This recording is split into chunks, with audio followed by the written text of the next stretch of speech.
Selamat sejahtera. Saya Puan Kalyani, anak perempuan Murgia daripada SMK Dengkil. Saya merupakan guru bahasa Melayu dan saya ingin menyentuh tentang inovasi saya yang bertajuk Susi. Walaupun inovasi ini nampak agak ringkas tetapi berjaya membantu anak murid saya untuk mendapatkan markah minimum sekurang-kurangnya 11 hingga 15 markah maksimum. Okey, markah ini sangat penting untuk memastikan anak murid saya mendapat keputusan lulus dalam peperiksaan PT3. Dan saya telah menggunakan teknik ini selama dari sejak tahun 2015 dan sehingga sekarang. Okey, apakah itu Susi? Okey, Susi merupakan satu inovasi yang memberikan impak dari segi penulisan secara sistematik, cekap, cepat dan mengikut kriteria pemarkahan PT3. Okay, sekiranya jawapan murid tidak ada isi tersirat, maka murid tidak akan mendapat markah cemerlang iaitu markah markah cemerlang ialah 13 hingga 15 dan sekiranya tiada isi tersirat, maka murid hanya akan dapat markah maksimum sekurang-kurangnya 7 sahaja.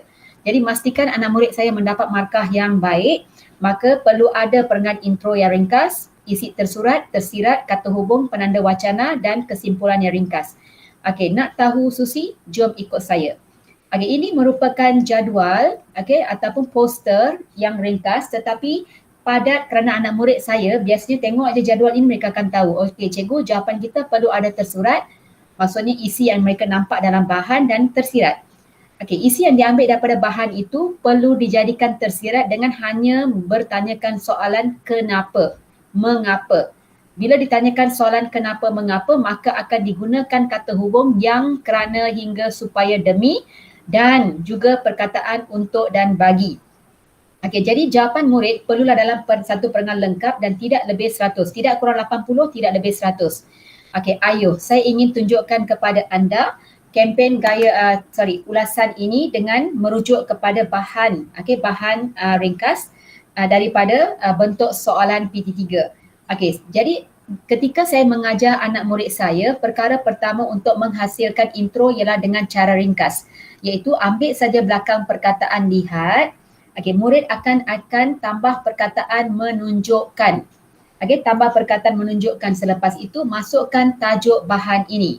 Maka murid akan menulis, brosur menunjukkan kempen gaya hidup sihat. Itu ialah intro yang ringkas. Intro yang ringkas. Selepas itu bagaimanakah cara untuk memulakan isi? Ikutlah tajuk yang diberikan. Cara mengekalkan kesihatan diri tambah ialah apa? Ialah kita mestilah makan pemakanan seimbang. Kita perlu makan pemakanan seimbang. Di sini ini ialah isi depan mata kita panggil tersurat dan murid perlu masukkan isi tersirat dengan hanya masukkan kata hubung.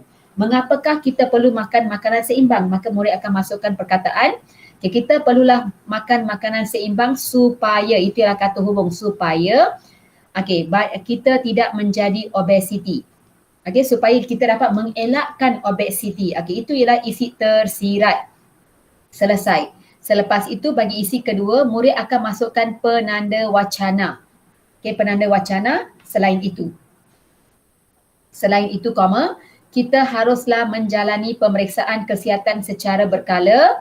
Kenapa perlu menjalani? Inilah tersurat. Bila saya tanya tersirat, maka murid perlu masukkan kata hubung bagi tersirat. Katakan supaya, supaya kita dapat menjauhi diri daripada ataupun supaya kita dapat mengetahui penyakit berbahaya. Dapatlah isi tersirat. Tak kisah 2 atau 3 perkataan pun dianggap sebagai isi tersirat, janji kita fikir sendiri. Begitulah isi seterusnya. Masukkan penanda wacana, murid akan masukkan perkataan, kita perlulah bersukan untuk masukkan isi tersirat dengan kata hubung. Dan penutup ambil balik tajuk. Oleh itu kita perlulah menjalani gaya hidup sihat supaya kita dapat menjalani kehidupan yang bahagia. Baik. Sekarang ini ialah contoh karangan ulasan anak murid saya, contoh bahan anak murid saya dan ini ialah bukti yang menunjukkan anak murid saya daripada markah 1 hingga 5, 6 hingga 10 berjaya melonjak ke 11 hingga 15. Dan secara keseluruhan kini murid saya memang berada di tahap 11 hingga 15 markah. Semoga inovasi yang saya kongsikan ini dapat membantu semua anak murid, tidak kira di mana sahaja. Sekian, terima kasih daripada Susi.